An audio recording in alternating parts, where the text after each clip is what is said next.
أنا دائما أقول للشباب اتكلموا مع بعض، وهذه النصيحة اللي يمكن أنصحها لما أشوف اتكلموا مع بعض في الشغل، في المشاكل، في الأنظمة. نتكلم مع بعض، نسأل بعض، نقول أنا غلط ماني عارف، نقول السيستم فيه له مشكلة، محتاجين اكسترا انفستمنت في أمور ما. ترانسبيرنسي مرة ضرورية، الشفافية صحيح. في العمل لأنه مهما لو كان كان يخاف بوزيتيفز لازم ما يخاف.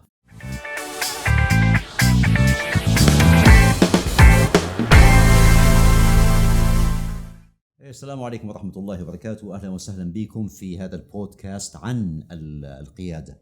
معكم خالد سيف الدين عاشور، مستشار في فرانكلين كوفي الشرق الأوسط.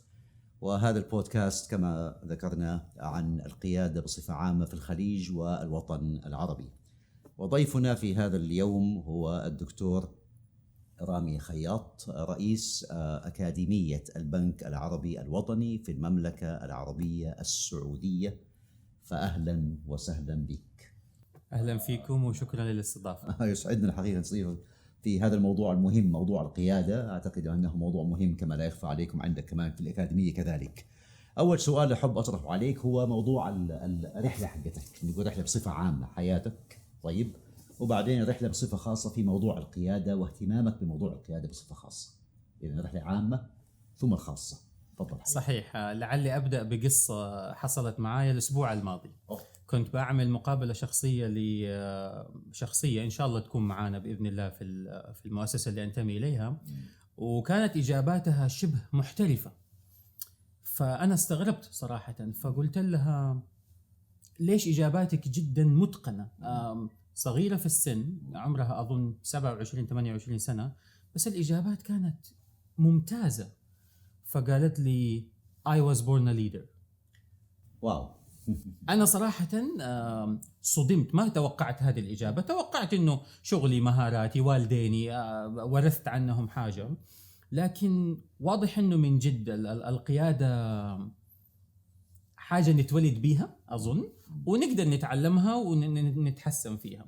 فشخصيا ولادة مكة المكرمة مدينة معروفة بالتنوع الثقافي وخليط من الناس بسبب العمرة والحج ودراستي في اللغة الإنجليزية كمدرس.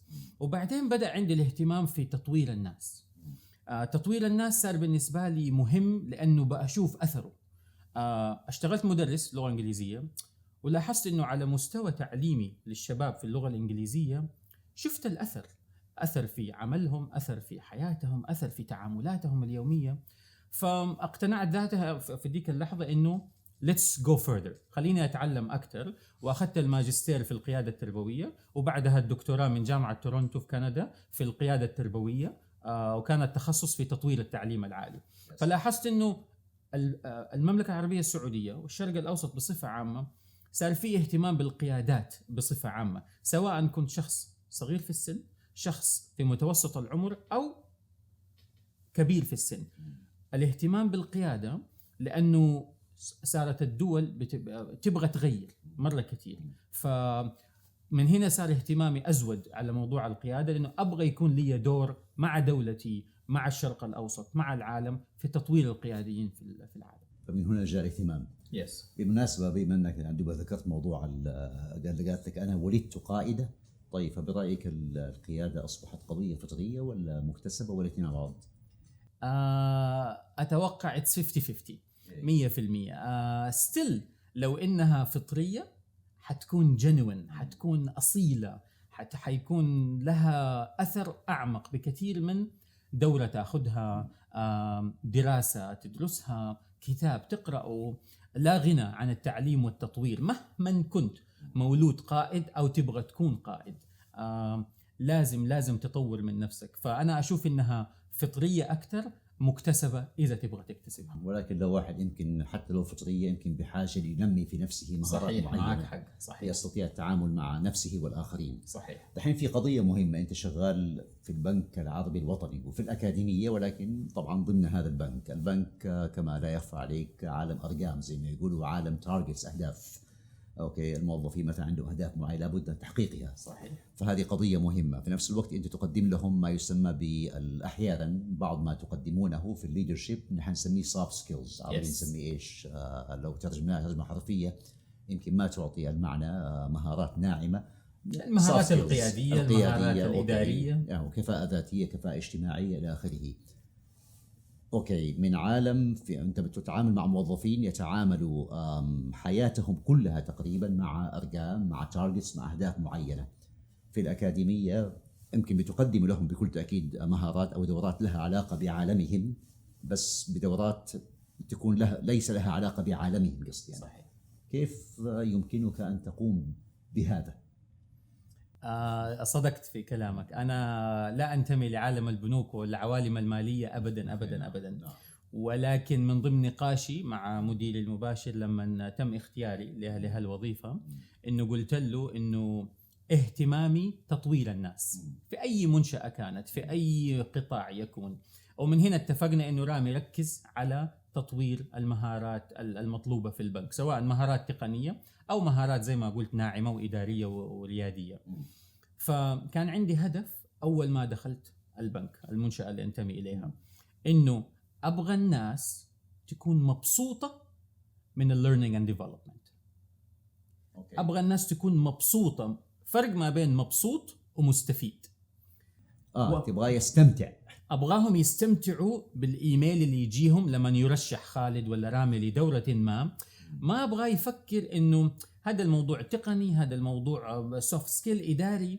فكان عندي اهتمام إنه أبغى to raise this excitement، أبغى أزيد ثقافة الناس من ناحية الرغبة والشغف لموضوع التطوير بصفة عامة. أحد المدراء، وأنا أحب دائما أستخدم شوية من القصص، عملنا لهم تدريب، أنا executive coaching program very very senior level in the organization I work at.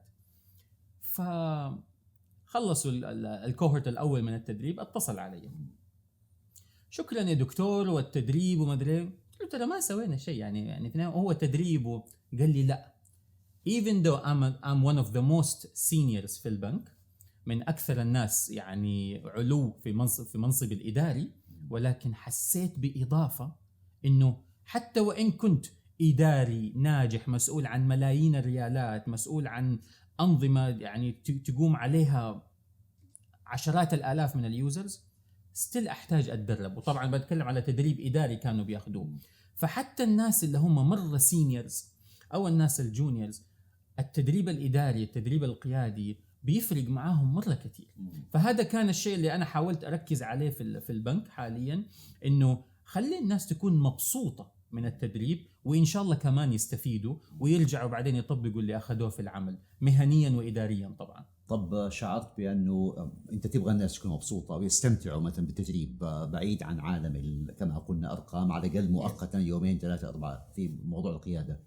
هل شعرت بأنهم فعلا استمتعوا ويعني استفادوا، ولا شعرت بأنهم نقلوا إلى الغرف المجهزة للتدريب أو كانوا مشغولين بعالمهم، ولا نجحتم في نقلهم ولو مؤقتا؟ صحيح. يعني تشبيهك صحيح 100%. هذا اللي كان حصل، إنه بعض الموظفين يحضروا مثلا لو كان التدريب عن بعد، يحضر من جواله في المكتب. رفضنا هذا الشيء. من يوم جيت قررنا إنه الناس إذا عندهم تدريب لازم ياخذوا من بيته من مكان تاني. حنحط له في السيستم حق البنك إجازة تدريبية، أخرج من البنك، أخرج من العمل، أخرج من عالم العمل تماما، لا مديرك له الحق يرفض لك التدريب إلا بأسباب. طبعا عندنا سيستم معين، ولا أنت من حقك ترفض إلا بأسباب. روح أتدرب، خاصة مش المهارات التقنية، المهارات الإدارية، المهارات الريادية. لأنه لاحظنا أنه المهارات التقنية تقدر تأخذها أحيانا، تقدر تتعلمها من البيلز اللي جنبك، بس موضوع تركيزنا على الليدرشيب والمهارات القيادية الإدارية الريادية، لاحظنا أنه هنا لازم ندفعهم أكثر من الكمفورت زون اللي هم فيه. كانوا مرتاحين، أموري طيبة. فإذا عندي 30 شخص على أعلى مستوى في المنشأة اللي أنا فيها يقولوا استفدنا لما خرجنا من العمل ورجعنا بطاقة جديدة، معلومات جديدة. قبل كم يوم كنت بقفل دورة الومن ليدرشيب بروجرام عندنا في الرياض، فرحت قلت لهم زكاة العلم العمل به. بكل بساطة أرجو أنكم تأخذوا اللي سمعتوه أنقلوه في اجتماعكم الأسبوع القادم. خذوا كده bits and pieces من اللي تعلمتوه في الدورة وشاركوه بعض الناس اللي معاكم. في واحد أو واحدة راح يسأل أكثر، خلوا هذا الشخص اللي أنتم حتنقلوا العلم إليه. فالإدارة الإدارة فن والله. الإدارة فن. طب هنا معلي جاني سؤال، في رأيك أنت ما الفرق بين الإدارة والقيادة؟ إيش الفرق؟ الله ليه تصعبها علي؟ لا ما دام قلت كده معناته إنه في كلام جميل حيجي. طيب أظن يعني الفرق اللي نقراه دائما في كل مكان موضوع المانجر والليدر، القائد والمدير. في فرق ما بين واحد، أحطها بمثال برضو، لعله الحياة عبارة عن تجارب ومواقف نعدي فيها وهي اللي ممكن تفاليديت أمورنا في الحياة. عندي موظفة طلبت ترقية، شفت الكيس حقها تستحق الترقية، فكمدير قدمت لها على الترقية في النظام. كقائد أخذت الكيس حقها بنفسي وقلت لها ترى الكيس حقك يستاهل، بس لأنه في كتير challenges موجودة currently في الوقت الحالي ما ظنت الموضوع، فأنا حاولت أكون معها transparent. المدير مو محتاج يكون transparent. أنا كمدير كمانجر حطبق النظام 1 زائد 1 يساوي 2، انتهينا. بس كقائد حاولت أكون أقرب للموظفة من قربي للنظام، وأخذت الكيس حقتها وتكلمت مع المدير العام اللي مسؤول عن هالموضوع حق الترقيات، وما قدرنا نسويه لأسباب موجودة رسمية بدون أي استثناءات. ورجعت قلت لها I tried، أنا حاولت. فاللي حاول القائد مش المدير قدم الترقية. فأنا أشوف إنه الفرق جدا كبير بين القائد والمدير في الناحية الإنسانية. المدير أحيانا مش إنسان، يعني يتعامل يمكن أشبه بصاحب منصب بس وخلاص انتهى الموضوع. صحيح. الأثوريتي تتحكم في المدير أكثر من الهيومين سايد، أكثر من الجانب الإنساني. ممكن نقول إقامة علاقات جيدة ناجحة مع الآخرين. صحيح. القائد يمكن أكثر استماعا تفهما، ممكن نقول كده. القائد إنسان أكثر. القائد يسمح لإنسانيته إنها تقود المنشأة، يسمح لإنسانيته إنها تقول إيوه ولا، يسمح للنظام بالتطبيق أو لا، يحاول يكون إنسان في تطبيقه للنظام. أوكي، دحين أنت طبعا لفت انتباهي إنه قلت وركزت على إنه في الأكاديمية تقدم برامج دورات قيادية. لما تقول قيادية مثلا من بعض محتوياتها زي إيش؟ التخطيط الاستراتيجي، أوكي. التحليل النقدي، القراءات المالية بالنسبة للمدراء اللي ما خلفياتهم غير مالية.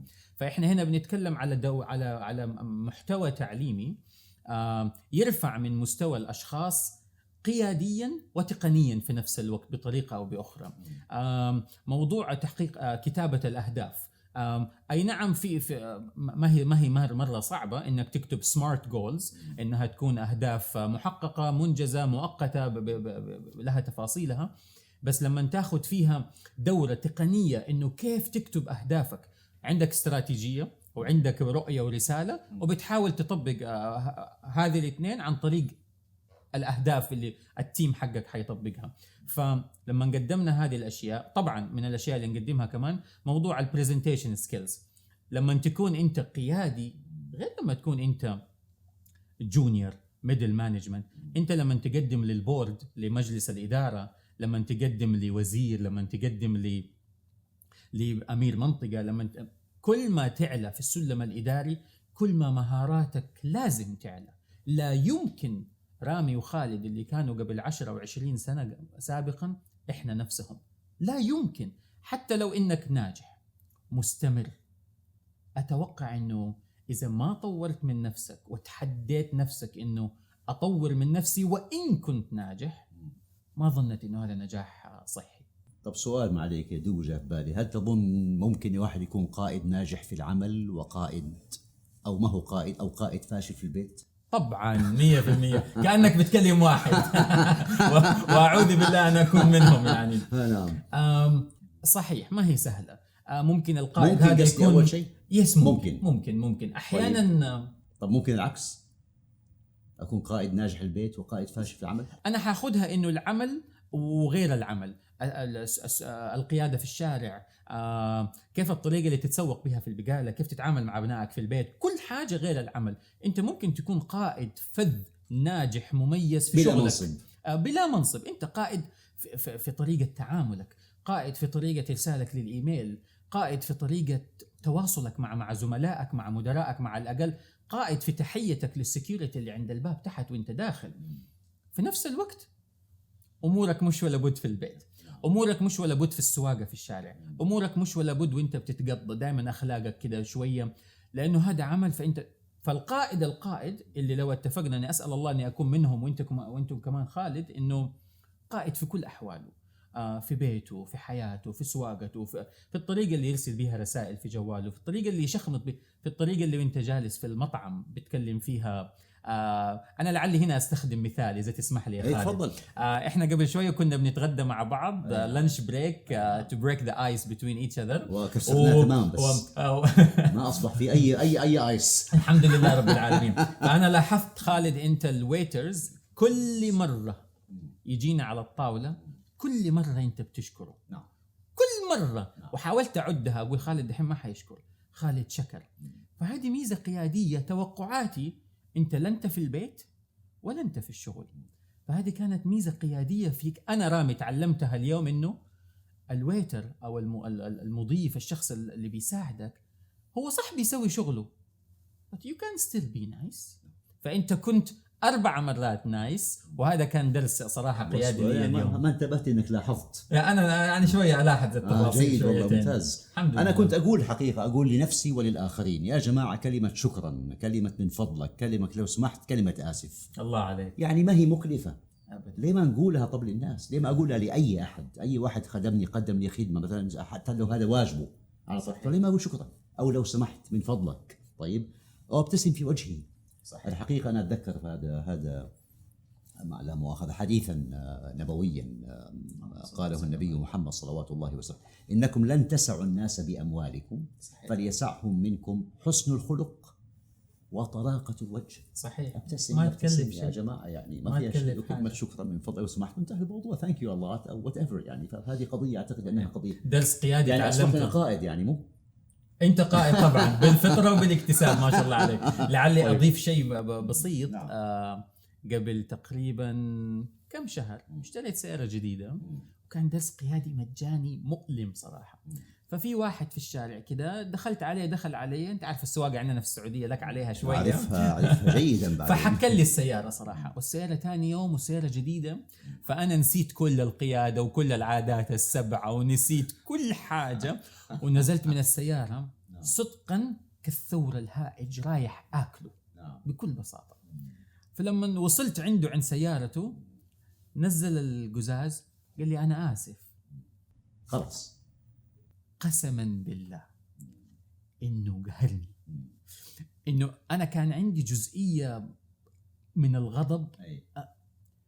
قال لي آسف، وفوقها يا خالد قلت له يلا يعطيك العافية، ومشيت. زهمني، قال لي لو سمحت، قلت له نعم. قال لي يا أخي أضحك، ضحكتك حلوة. كان موقف قيادي بسيط، إنه إذا أخطأت قول آسف. هو الغلطان، حكى لي السيارة، بس بسيط إنك تقول آسف، وبسيط إنك تحاول لسه تمزح، وإن كان الموضوع جدي والموضوع في له حياة، كان ممكن لا سمح.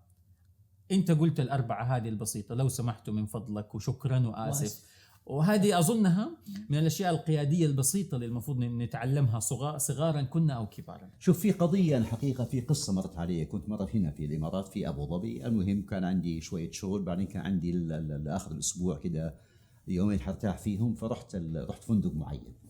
بعدين قضيت ليلتين هناك يعني، وانا نازل ثاني يوم اسوي تشيك اوت. تعرف واحد في الليل يكون مثلا اخذ هذا شرب عصير، اخذ له مثلا شويه مكسرات من الميني بار الى اخره، فانا نازل اسوي تشيك اوت. قلت طبعا هناك في الفندق هذاك ما في اللي يسموه الكاونتر العالي وانت واقف، لا في ديسك وانت تقعد قدام الموظف مسوي تشيك اوت. ترفع السماعه تقول لهم فور اكزامبل فلان حيطلع لو في حاجه، لو اشوفوا اذا اخذ حاجه الى اخره. فقعدت قدامه، انا ما اتذكر بالضبط بس ما اذكر اني ما طولت، يمكن قعدت قدامه دقيقتين ما جاوبوها، تشيك اوت. قالت لي نحن ما نخلي الزبون او النزيل يقعد اكثر من دقيقتين.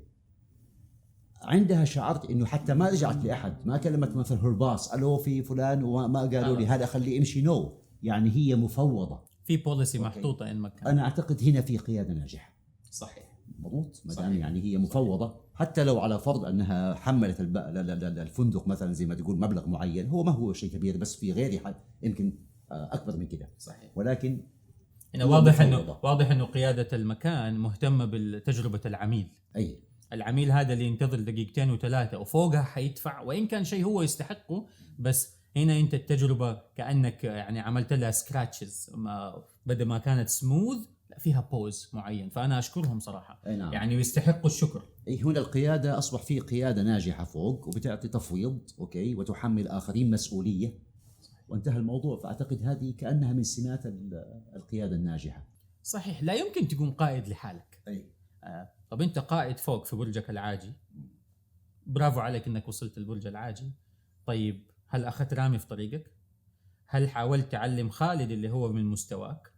هل قدرت تنزل للتيمز اللي تحت اللي بيسووا لك الشغل وانت جالس بترسل ايميل؟ سووا لي، افعلوا لي، احجزوا لي، سووا الميتنج الفلاني. انت كقائد انا افتكر قبل كم اسبوع واحد من الزملاء كان عنده اشكال معين في الفريق حقي، وقلت له يا فلان اذا ما قدرت تسويه كلم زملائك، اذا زملائك ما قدروا ارسل لي ايميل قول لي رامي انا مره مشغول ما اقدر اسوي الشيء الفلاني، لو سمحت انت سويه. قلت له لا يغرك الفرق الاداري اللي بيني وبينك، في شغل نبغاه ينجز، انت تسويه انا اسويه زملائك يسووه، لا نحيد عن الهدف تبعنا. وصدقا جاء قال لي سويت الشغل. قلت سبحان الله كيف لقيت الوقت الحين؟ قال لي لا شجعتني، لقيت انه اذا انت حتسيب شغلك الاستراتيجي التخطيطي التنفيذي وتسوي ده الشغل، لا انا المفروض اركز في نفسي واشتغل. فالقياده اذا ما كانت بالامثله وبالنماذج اني اكون انا اسوه او قدوه او نموذج اوكي لما ادعو اليه، غير كده ما ينفع. طيب شوف انا برضو جاء في بالي حاجه، ما شاء الله انت عليك كذا اسلوبك عجبني وروحك حلوه تخليني يعني اخرج المزيد لا عن جد. الان نحن الفنا، اقول الفنا بصفه عامه، يمكن في بكل تاكيد شيء ما يخالف هذا، بس الفنا بصفه عامه انه القائد المدير المهم صاحب القياده نقول اللي فوق هو يجيب موظفين معينين يعطيهم زي ما يقولوا ما يسمى بالفيدباك، تغذيه راجعه، يعني هو يقيم ادائهم. هل تظن انه يمكن للقائد او مو يمكن، هل تظن انه من سمات القائد الناجح انه هو كمان يطلب فيدباك؟ يا جماعه انتم قيموني مو بس انا اقيمكم. الاجابه المختصره نعم نعم نعم. الاجابه المطوله في عندنا برنامج تدريبي الآن قائم، المفروض من المدراء يرسلوا لينك رابط لموظفيهم عشان يقيموهم. يعني هو يطلب مو بس مديره المباشر أو زميله في نفس الليفل، لا حتى موظفينك اللي أسفل منك اللي بيساعدوك على تحقيق الشغل، اللي بيسووا الشغل بيني وبينك، هم كمان يقيموك. فالتقييم اللي هم يسموه 360 evaluation. في النهاية أنا لو أخذ فيدباك بس من اللي زيي أو من مديري كويس مرة. أصلا لو في فيدباك أشكر الشخص اللي يعطي فيدباك. من أكثر الأشياء اللي تضايقني إنه يجي شخص يقدم على مقابلة شخصية ودخل المقابلة ما انقبل لأي سبب كان، نتركه كده بدون فيدباك. ليه يا أخي؟ يعني خذ على عاتقك جزئية إنه اتصال مدته دقيقة، السلام عليكم رامي، نأسف إنه ما قبلناك للأسباب التالية 1 2 3، في أمان الله. إيميل، اتصال. الآن شفنا نظام جديد قبل كم يوم شركة جات أعلنت لنا عنه، إنه لما الكانديديت المعين يدخل الانترفيو وما يقبل وتكتب في النظام لم يقبل رامي، يجي له على طول فيدباك عن طريق السيستم بسبب الأشياء اللي لم يقبل عشانها. فأنا انبسطت إنه فاينلي الشخص يستحق فيدباك. لا هذه قضية مهمة جدا، يعني انك انت فعلا واحد مثلا جاء سوى مثلا مقابلة يسموه مقابلة عمل، انترفيو، مقابلة عمل اوكي، ولم يتم قبوله مثلا، يمكن يعني ياخذ وهو زي ما تقول مصاب بالاحباط يعني، وقد يعني بعض الناس يمكن يقول لك انا كلي غير مقبول، ولكن طبعا بكل تاكيد هو ما هو كله، ما هو مقبول. الجزئية يمكن هذه. في جزئيات معينه يمكن لعله طورها، بقول يمكن او غيرها، يمكن لعله يقبل، فانتم تعلموه، قصدك تعلموه. Yes. اوكي. وايضا ما ادري هل ترى انه مثلا ممكن نضيف قضيه اخرى، انه كمان نقول له ايش ايجابياته، مو فقط ايش السلبيات. لما قلت لك بتعلم منك يعني مثلا كثير. نقول له صحيح. نقول له اوكي نحن نبدا مثلا بالتالي نقاط قوتك هي كذا ونقاط ضعفك هي كذا، فاعمل على اعزز نقاط القوه زياده، واعمل على بعض نقاط الضعف. اوكي، اللي البنك بكل تاكيد يحتاج لان تكون فيها قويا. and come next year. ايش رايك؟ الله عليك، حكرر اللي قلته وسط كلامك when I interrupted you انه انا ما زلت بتعلم منك يا بس لو خالد. طبقتوها ناخذ النسبه. لا احنا انت عارف عالم البنوك ما نعطي. we are in the business to make money not to give away money. طيب لما معك حق، الفيدباك لازم يكون positive and negative.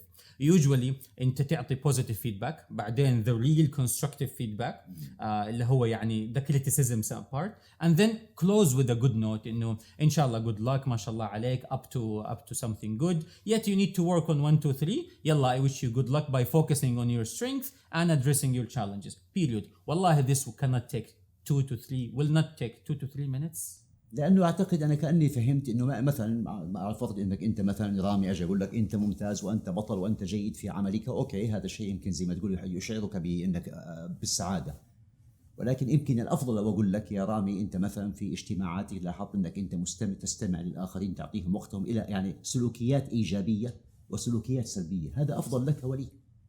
صح. اوكي، نفس الشيء هذا الموظف اللي هو زي ما تقول تقدم بطلب وظيفه وبعدين في النهايه ما قبل لاسباب، نقول له اوكي انت في كذا كذا كذا ممتاز، وانت في كذا كذا بحاجه لان تحسن نفسك. بعضنا يتحجج بالوقت، ما عندي وقت اسوي كذا، ما عندي وقت اسوي كذا، انه ما افاده، هذا هو ما افاده، هو راح يمكن يصاب بالاحباط. لا هو استفاد ولا افاد، الاثنين خسروا.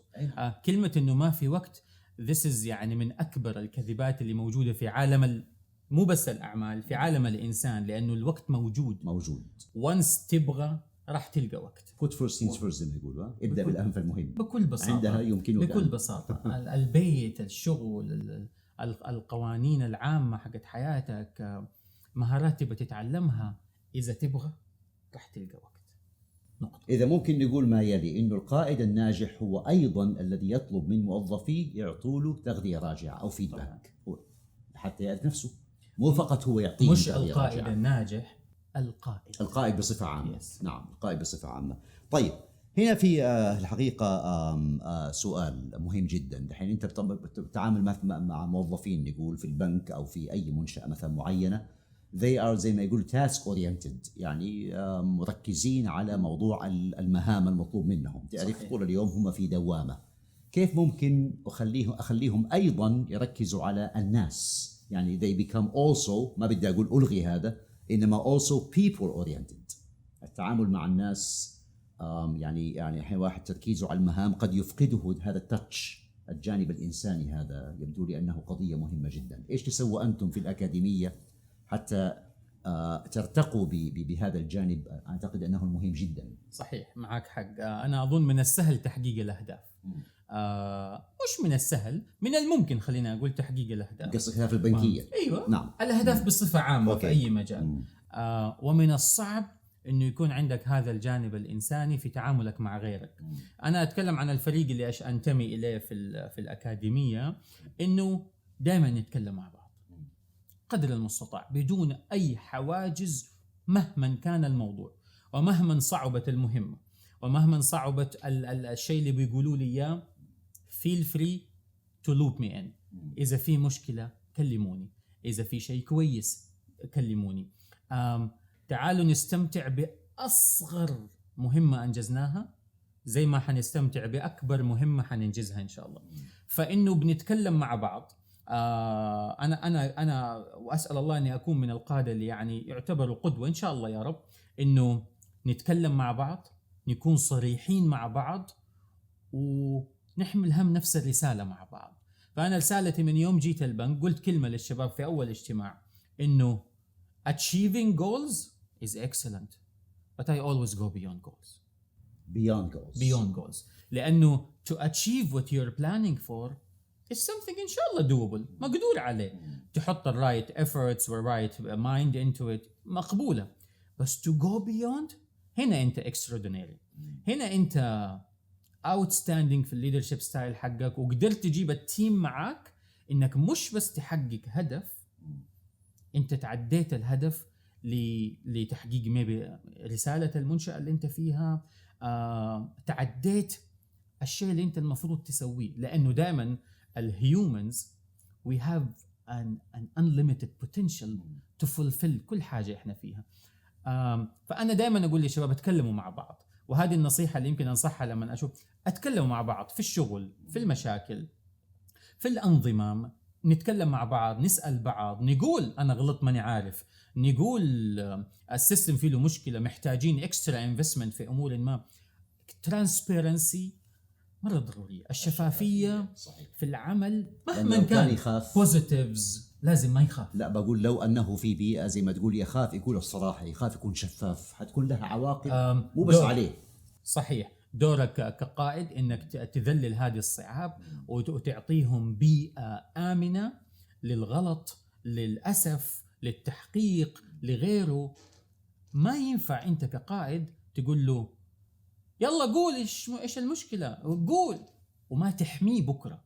فانت لك دور مرة كبير انه ايوه انا حقويك بس برضو حادعمك.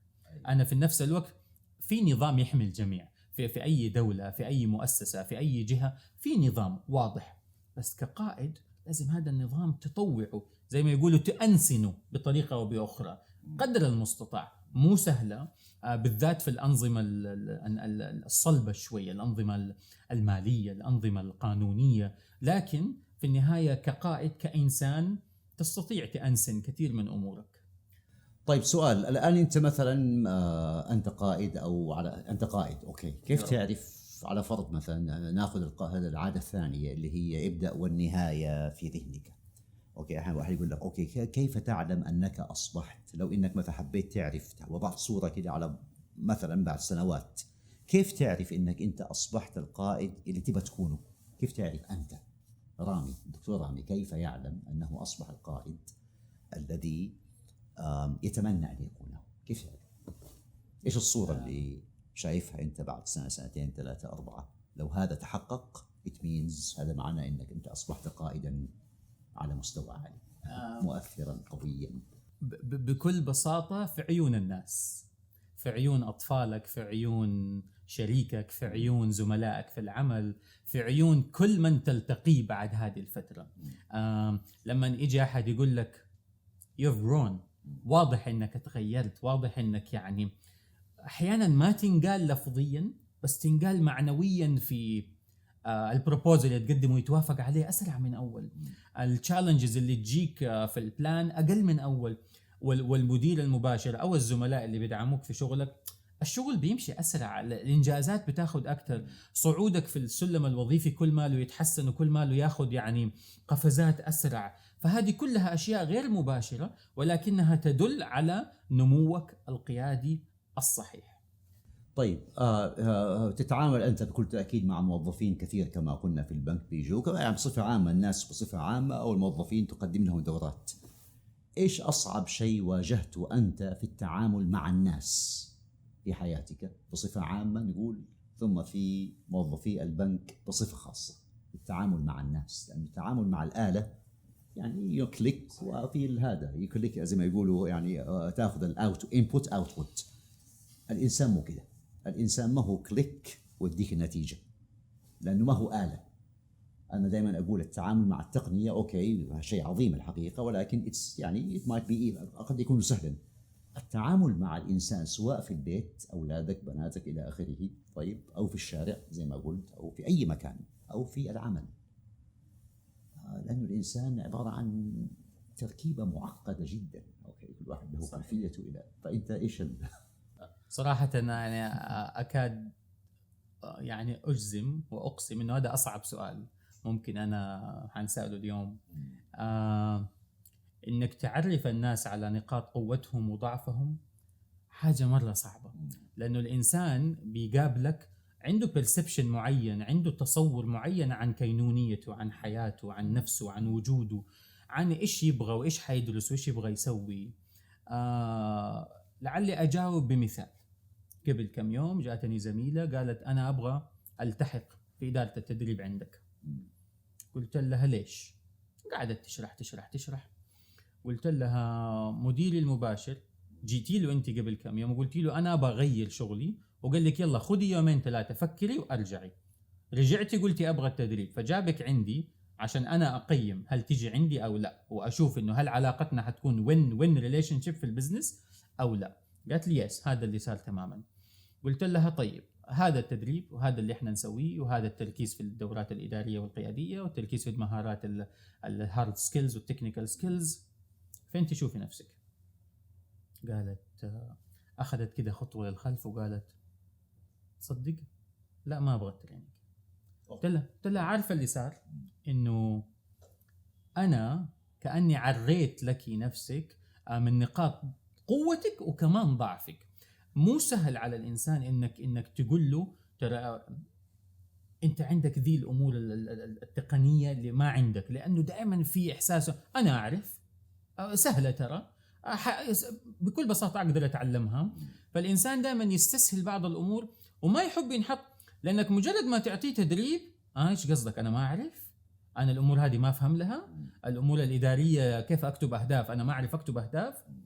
يا أخي إحنا بنتكلم على business objectives beyond رامي beyond خالد.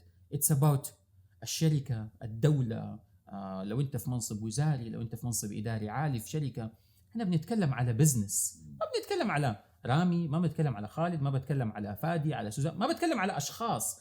صحيح. فكون إنك تجيب الأشخاص وتوريهم إنه نقاط قوتهم عادة لا تعزز في العمل. خلاص أنت كويس في الشيء الفلاني، تم دان ديل، ما احتاج أقعد كل شوية أذكرك. لكن دائما نقول لهم إيش النقاط اللي ما عندك، الأمور اللي تحتاج تطور نفسك فيها، هذه اللي أنا حطورك فيها، هذه اللي أنا حسجلك فيها. فلما تجيب الأشخاص وتقنعهم بنقاط ضعفهم أو بالنقاط اللي هي يواجهوا فيها تحدي، عشان كلمة دائما نقاط الضعف كلمة سلبية شوية، فنقول نقاط التحدي اللي الإنسان بيطور نفسه فيها، هذه شوية أظن مرة صعبة. أواجهها مع أولادي لما أنصحهم في حاجة، أواجهها لما زميلتي جات قبل كم يوم عندي بتحاول تشوف فين تروح إيش تسوي، فلما اكتشفت إنه she didn't do her homework، ما بحثت تماما عالم التدريب إيش يعني، بس سمعت عن إدارة رامي بروح مع رامي.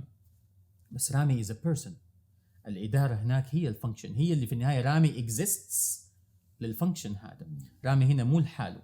فأظن إنك من أصعب الأشياء في عالم التدريب بصفة عامة أو خاصة إنك تقول للناس you have a challenge in this.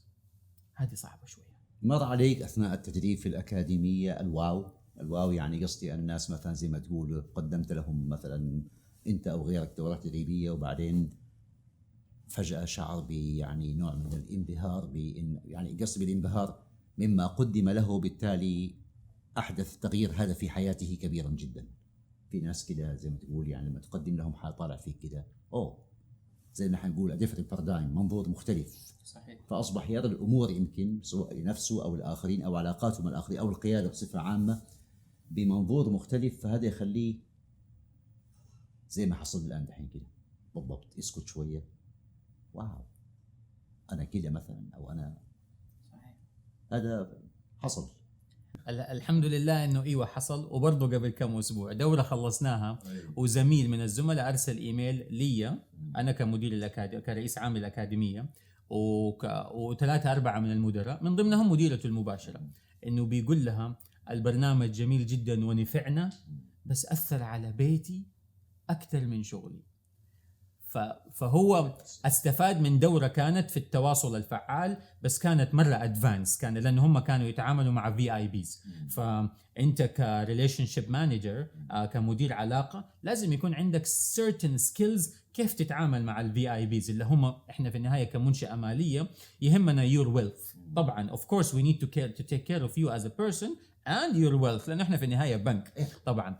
فلما خرج من الدورة وقال أنا استفدت مهنيا، بس اللي استفدته في بيتي أكتر، معناته إنه هو نجح في إعادة صياغة علاقته مع أهم إنسانة خلينا نقول في محيطه، وهذا الشيء حينعكس إيجابا على كل على قولهم الريبل إفكت حق العلاقات الحسنة، حيكون متعدد للشخص هذا عن بيته.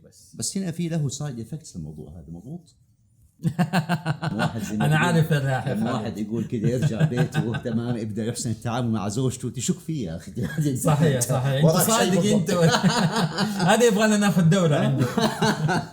بعدين يقول لك هذا أنا عجبني، يعني في واحد قال كلمة جميلة، قال إنه الإنسان لو أنا مثلا أخذت دورة مثلا معينة، وعليه كما قلت وعزمت على أغير حياتي مثلا في التعامل مع أولادي بناتي مع زوجتي مع أي أحد، أوكي، أول كم يوم ممكن طبعا جاي متأثر بالدورة هذه، أول ثاني يوم ثالث يوم هم يمكن أولادي وبناتي لما يشوفوا أب آخر مختلف أصبح مختلفا تماما، يقولوا حنشوف حيصمد كم يوم هذا، أوكي، حتى الزوجة كم حيصمد، ياخذ الموضوع أسبوع أسبوعين ثلاثة، طبعا لو واصل بكل تأكيد هذا بكل تأكيد قضية أعتقد أنه نجح كبير، لأنه دائما مغادرة يعني هو الحماس يبدأ صحيح. بعدين قد يخفت، ولكن لو واحد يعني استمر حيشوف نتائج عظيمة جدا أعتقد في حياته الخاصة. موضوع الاستدامة أنت قلتها، أنا أخذ نفس الكلمة الأخيرة اللي أنت قلتها، الاستمرارية في الأثر.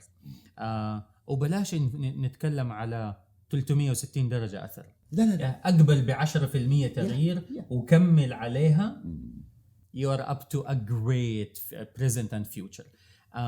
الإنسان من يغير كثير وبسرعة زي ما أنت قلت، الحماس حيأثر عليك مرة كثير وحتتعب حترهق، لكن خطوات صغيرة ثابتة steady في دايركشن كده واضح. أنت دوبك لما شبهتها بالأولاد في البيت أو الشريك، لما أتغير تعال قول لهم أنك تغيرت، لأنه أنت تبغاهم يكونوا في صفك ما يكونوا ضدك، ما تبغاهم يقولوا إيش بدأ تغير. لا، أنا أزهمكم أقول لكم، أنا I'll call upon you all إنه I changed. ساعدوني كمان، ساعدوني عشان أساعدكم. إن سويت شيء كويس أتعلموا مني، إن والله ما كان كويس كونوا أنتم مرايتي قبل المجتمع قبل العمل قبل الشارع. فالبيت له دور كبير في موضوع التغيير. صحيح، زي ما ذاك الفيلم اللي إيش قال له help me help you، صح، ساعدني حتى يعني أساعدك. صحيح. أنا أعتقد من سمات القائد أنه مستمع جيد. أنا بقول مستمع جيد، أوكي، كما قلنا على الغداء إنه يستمع ليفهم، على الأقل في الفترة هذيك. اللهم اجعلني منهم يا رب. أنت منهم؟ اللهم اجعلني منهم. طيب بس صحيح. أنت كم تعطي نفسك تقريبا يعني 50%؟ أنا أتوقع إني مستمع جيد. ما أعرف مدى جودة استماعي. زوجتك بس يبغانا. صحيح صحيح. زوجتي أو زملائي في العمل أو أبنائي، أنا ما عندي مانع إني أعطي أبنائي مساحة إنه قولي اللي تبغيه.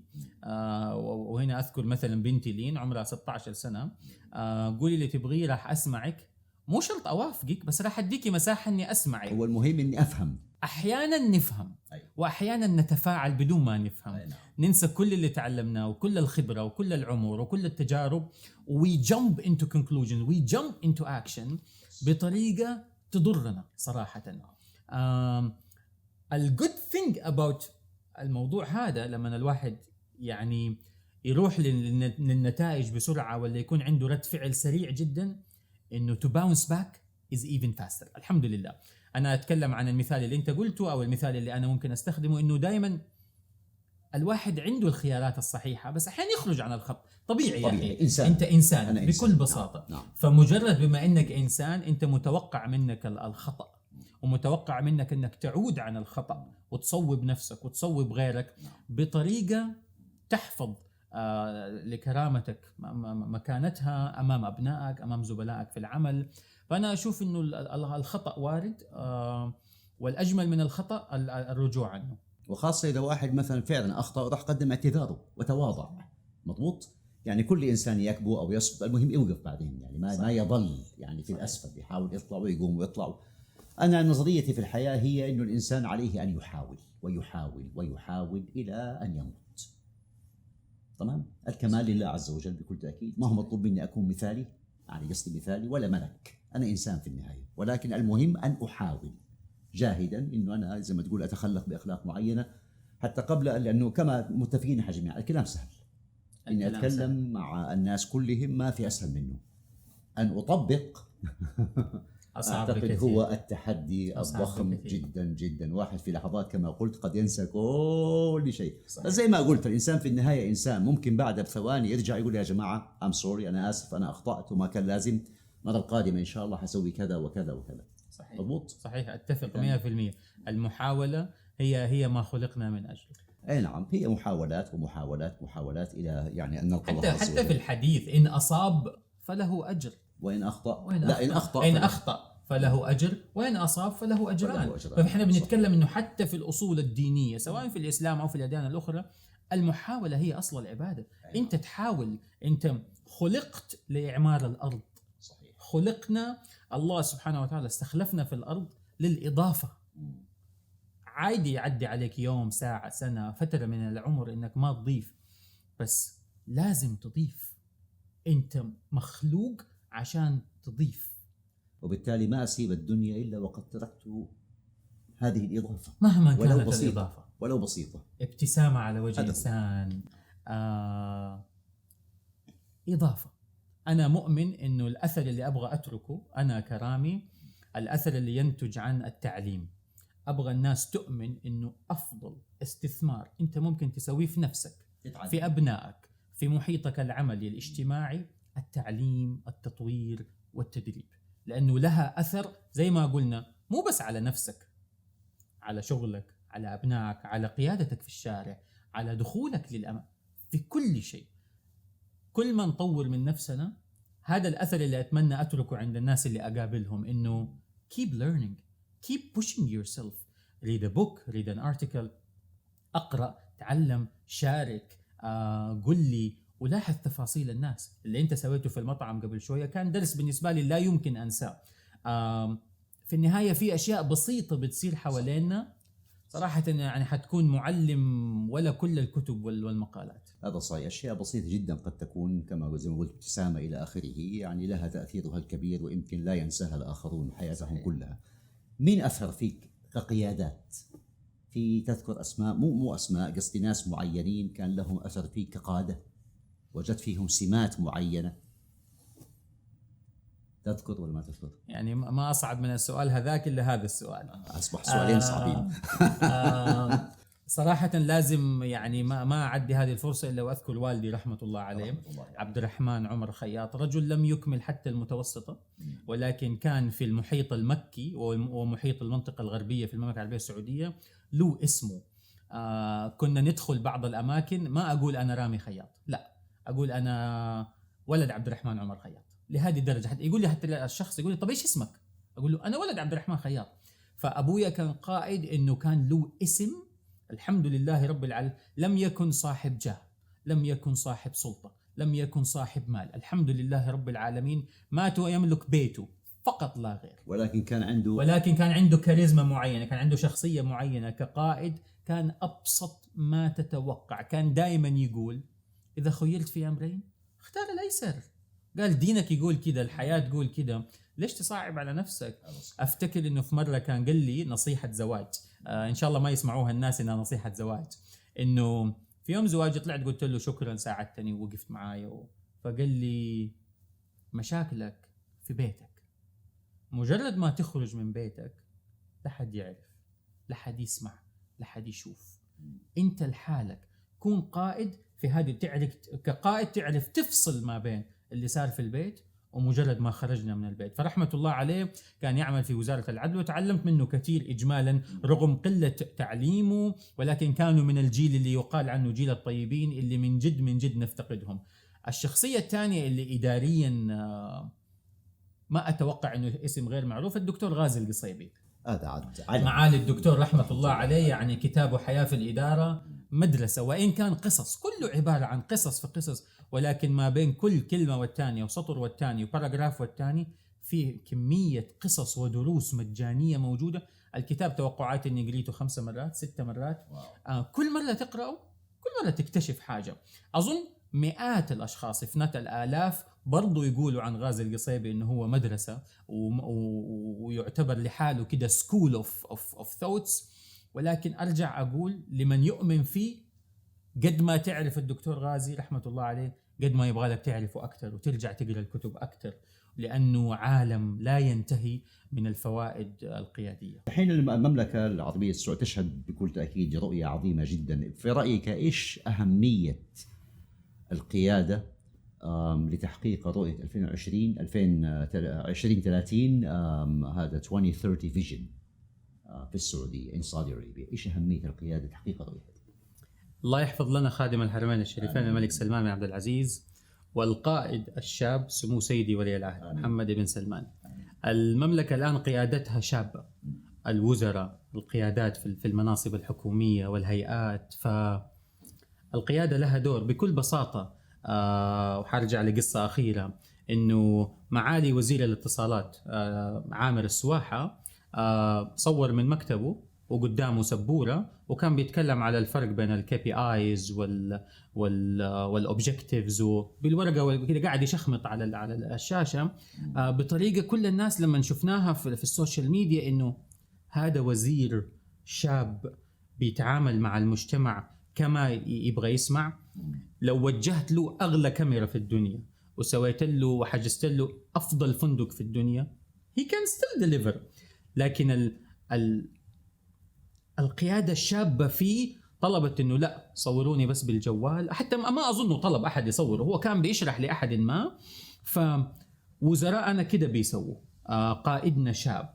القيادة الشابة الآن صارت أساس لتحقيق رؤية 2030، الرؤية اللي بعض الناس كانوا somehow شككوا إنه معقول. الأهداف جدا صعبة، الحمد لله بعض الأهداف تحققت وإحنا لسه ما إحنا 2025 الحمد لله رب العالمين.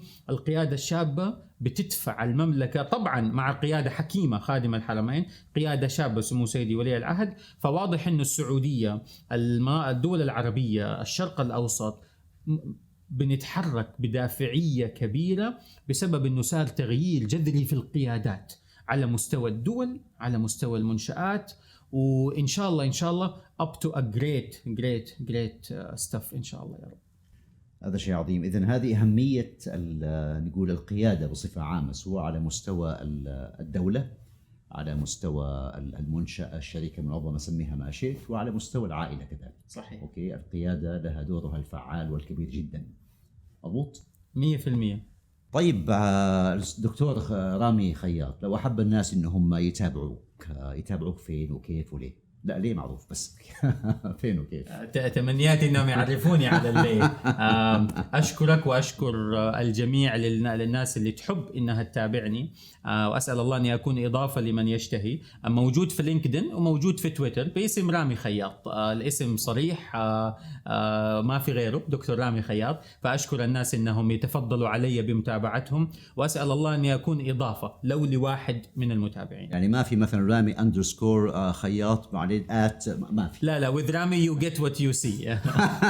ببساطة يعني. إن شاء الله يا رب. طيب نشكر الحقيقة يعني هذا اللقاء المميز مع الدكتور رامي خياط، ونشكركم جميعا على متابعة هذا اللقاء الشيق الجميل. فعلا استمتعنا جميعا. البودكاست عن القيادة، وإن شاء الله بإذن الواحد الأحد نلتقي في لقاءات أخرى، والسلام عليكم ورحمة الله وبركاته. شكرا جزيلا. شكرا لك، يعطيكم العافية.